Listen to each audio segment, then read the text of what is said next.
Hey everyone, welcome back to my new blog. সকলে কেমন আছো জানিও, আর আমিও অনেক ভালো আছি। তো আবারও একটা ব্লগ নিয়ে তোমাদের কাছে চলে এলাম। আজকে হচ্ছে সানডে, আর সানডে মানে স্পেশাল কিছু। আর সানডেতে আমরা বাড়িতে সকল ফ্যামিলি মেম্বার থাকি, তো স্পেশাল কিছু হবে, আর তার সঙ্গে ঘোরাফেরা আড্ডা। এই সপ্তাহের মধ্যে একটা দিনই আমরা সময় পাই। তো চলো আজকে আমাদের সানডেটা কেমন কাটলো সেটাই তোমাদের সঙ্গে শেয়ার করব। আশা করি আজকে ব্লগটা তোমাদের খুবই ভালো লাগবে, তো স্ক্রিপ্ট না করে ফুল ভিডিওটা দেখতে থাকো। মোটামুটি সানডেতে আমাদের ঘুম থেকে উঠতে ওই মিনিমাম 10টা বেজে যায়। তারপর সকালে চাটা খেয়ে এই যে তোমার ব্রেকফাস্ট চলে এসেছে। মোটামুটি তোমার সানডেতে আমাদের ব্রেকফাস্টটা বাইরে থেকে কিনে আনি। তো আজকে এনেছিল খামন। খামনের সঙ্গে তোমার এই চিজি লঙ্কাগুলো থাকে যেগুলো ঝাল হয় না, তার সঙ্গে গাটিয়া আছে, জিলেপি আছে, আর তোমার সস আছে। তো এটাই আমাদের হয়েছে ব্রেকফাস্টের নাস্তা। তারপরে তোমার লাঞ্চে আজকে দাদাভাই রান্না করেছে বিরিয়ানি, আর এইদিকে আমাকে রান্না থেকে ছুটি দিয়ে দিয়েছে, মানে আজকে আমার রান্নার দায়িত্ব কিচ্ছু নেই, সো আই এম ফ্রি। আর আজকে বরমাশাই মশলা কাটাকুটি থেকে সবকিছু করেছে, আর দাদাভাই বিরিয়ানিটা করেছে। স্পেশালি দাদাভাই বিরিয়ানিটা খুবই সুন্দর করে। তো আজকে করেছিল চিকেন বিরিয়ানি। এই যে বানানো হয়ে গেছে, এবার লাঞ্চে আমরা খাওয়া দাওয়া করবো। যেহেতু আমরা ডাইনিংয়ে প্রায়ই খাই, আজকে মানে নিচে বসে খাবো, মেঝেতে বসে। তো মেঝেতে বসে অনেকদিন খাওয়া হয়নি, আর সবাই মিলে আমরা একসঙ্গে খাওয়া দাওয়া করবো আজকে। খেতে বিরিয়ানিটা সেই দুর্দান্ত দেখতে লাগছে, এবার খেতে কেমন হয় সেটাই তোমাদের অবশ্যই বলবো।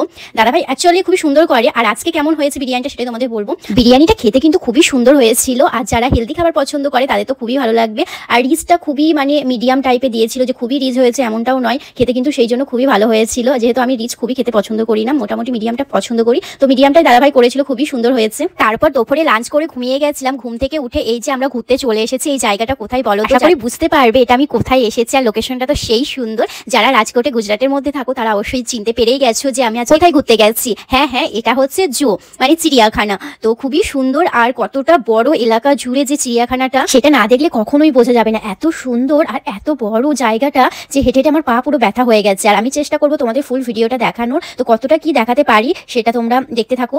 চেষ্টা করবো তোমাদের ফুল ভিডিওতে দেখানোর। এই জায়গাটা নতুন করেছে, এর আগে যখন এসেছিলাম তখন দেখতে পাইনি। তো এটা মাছের জন্য করেছে, বিভিন্ন জায়গা থেকে তোমরা মাছ দেখতে পাবে। ইন্ডিয়া বাইরে বা ইন্ডিয়ার ভেতরে যেই মাছগুলো আছে সেই মাছগুলো তোমরা দেখতে পাবে, যেমন সাউথের মাছ, আমেরিকার মাছ, আফ্রিকার মাছ, অনেক ধরনের মাছ আছে এখানে। কালারিং মাছগুলো দেখো কি সুন্দর দেখতে লাগছে, তার সঙ্গে নিচে ওই যে সবুজ ঘাসের মতন করে দিয়েছে, তো ওগুলো দেখতে খুবই সুন্দর লাগছে। আর এইটা তোমার জলের মধ্যে ছিল এই মাছগুলো। আর এখানে তোমার কচ্ছপ ছিল, কচ্ছপটার কালারটা কিন্তু একদমই অন্যরকম, তো দেখতে ভালো লাগছিল। আর আমি হাত দিয়ে ওই যে দেখাচ্ছিলাম বলে আমার কাছ থেকে চলে যাচ্ছিল। এর মধ্যে দুটো কচ্ছপ আছে, আর কচ্ছপ দুটো খেলা করছে। কচ্ছপের ছায়া, এগুলো দেখতে খুবই সুন্দর কালারিং। তো তারপরে এই যে থাইল্যান্ডের মাছ তোমাদের দেখায়, তো এটা হচ্ছে থাইল্যান্ডের মাছ। দেখো তোমরা, মাছগুলো যেন কেমন অদ্ভুত টাইপের, এক জায়গায় দাঁড়িয়ে আছে, দেখো একটু নড়াচড়া করছে না, বাট মাছগুলো পুরো কালারও আলাদা, চেঞ্জ পুরো। তোমার সাউথের মাছ আছে, ওই যে বললাম আমেরিকার মাছ, এটা তোমার কি বেশ মাছের নামটা আমি ভুলে গেলাম, বাট কালো ব্ল্যাক কালারের মাছটা যেন দেখতে অদ্ভুত লাগছিল। অনেক ধরনের মাছ আছে, এই মাছগুলো যে কি সুন্দর দেখতে লাগছিল, ছোট ছোট। আর তোমার ওই যে কালারিং মাছগুলো ছিল ওগুলো খুব সুন্দর দেখতে লাগছিল। আর এই মাছটা দেখো মনে হচ্ছে মরেই গেছে। তো ওখান থেকে আমরা মাছ দেখার পর এই যে চলে এসেছিলাম এখানে সিংহ দেখতে। দুটো সিংহ দেখো মারপিট করছে এখানে। এখানে অনেকগুলোই সিংহ আছে, তার মধ্যে এখানে দুটো আছে, আর বাদ বাকি তোমার ঘরের মতন যেগুলো করা আছে ওখানে আছে।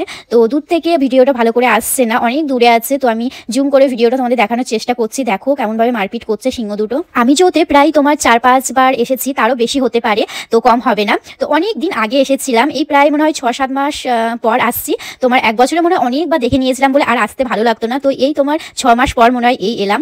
তো অনেকদিন পর দেখছি বলে সব মনে হচ্ছে অচেনা অচেনা লাগছে। আর এইদিকে আমরা কুমির দেখতে চলে এসেছিলাম। ওই সাইডটায় তোমার অনেক কুমির ছিল, বাট ওই দিকটা ভালো করে দেখা যাচ্ছে না, তাই আমরা এইদিকে চলে এসেছি। এই কুমিরটা দেখো কত বড়, আর অনেক বয়স হয়ে গেছে, দেখে বোঝাই যাচ্ছে। আর এইদিকে কুমিরের ছা 2-3টে আছে, আর ওই যে এক সাইডে আর একটা কুমির আছে। মিনিমাম তোমার ওখানে 6-7টা মতন কুমির আছে। আমরা ছোটবেলায় হাইলানার গল্প শুনেছি, বাট আমি কখনো হাইলানা দেখিনি, তো এই প্রথমবার হাইলানা দেখছি। ওটা হচ্ছে হাইলানা, একটা অনেক বয়স হয়ে গেছে আর নড়তেও পারছে না, তো ওখানে আমি ভিডিও করেছিলাম। আর এইদিকে এটা নাম বেশ কি আমি ভুলে গেলাম, একটু মনে পড়ছে না, বাট তোমরা দেখলে হয়তো বুঝতে পারবে, আমাকে একটু বলে দিও। জলে অনেক মাছ ফেলে দিয়েছিল, তারপর এরা মাছগুলো খাচ্ছে।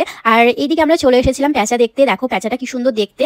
তারপর ওখান থেকে আমরা চলে এসেছিলাম এই যে সাপ আছে, অনেক রকম সাপ দেখতে। এই সাপগুলো প্রায় তোমার বালিতেই দেখা যায়, তো ওখানে লেখা ছিল বালি সাপ কিছু একটা, তো বালিতেই বেশিরভাগ দেখা যায়। যে কি বড় সাপটা দেখো, এটা কি সাপ তোমরা বলো তো? এটা হচ্ছে অজগর সাপ, মানে বাপরে দেখে তো কেমনই ভয় লাগছে। তারপরে তোমার চন্দ্রগোড়া, অনেক কিছু সাপ ছিল। আমি তো ভিডিও করতে ভীষণ ভয় লাগছিল, তো তাও কিছু চেষ্টা করেছিলাম করা, তো সেগুলো তোমাদের সঙ্গে শেয়ার করছি। এই যে কত বড় বড় ইঁদুর, ওই দেখো কালো কালার, আর এইদিকে আছে তোমার সাদা কালারে। বাপরে বাপ, ইঁদুর দেখে জানো আমার কেমন ভয় লাগে। তারপরে এই যে এখানে চলে এসেছিলাম, কি সুন্দর কালারিং ফুলগুলো দেখো, দেখতে খুব সুন্দর লাগছে, আর ভিউটাও খুব সুন্দর। এই জায়গাটায় ছবি ভিডিও তুললে কিন্তু খুবই ভালো লাগবে, তো আমরা ওখানে কয়েকটা ছবি আর ভিডিও করেছিলাম। তারপর এই যে আমরা চলে যাব বাড়ির দিকে, কারণ অন্ধকার হয়ে আসছে, আর অন্ধকার হলেই যে চিড়িয়াখানা বন্ধ করে দেয় এটা সকলেই জানো। তো এবার আমরা চলে যাব। আর এই জায়গাটা দেখলাম যাওয়ার সময় একটা নদীর মতন করা আছে, তার মাঝে এই দেখো কত পাখি, একটা গাছের মধ্যে, পুরো গাছটা সাদা বরফের মতন হয়ে গেছে, আর তার মধ্যে আছে পাখি, মানে দেখতে খুবই সুন্দর লাগছিল। আর চারপাশটা পুরোটাই পাহাড়, তার সঙ্গে লক্ষ লক্ষ পাখি, মানে গুণে শেষ হবে না এরকম। এই যে চিড়িয়াখানা থেকে বেরিয়ে চলে এসেছি, এবার আমরা অটোতে বাড়ি চলে যাবো আর বাড়ির দিকে রওনা হবো। তো ব্লগটা আজকের মতন এখানেই এন্ড করছি। তোমাদের কেমন লাগলো জানিও, আর ভালো লাগলে একটা লাইক কমেন্ট শেয়ার করে দিও। নেক্সট ব্লগে খুব শীঘ্রই দেখা হবে। সবাই ভালো থাকবে, সুস্থ থাকবে, সাবধানে থাকবে।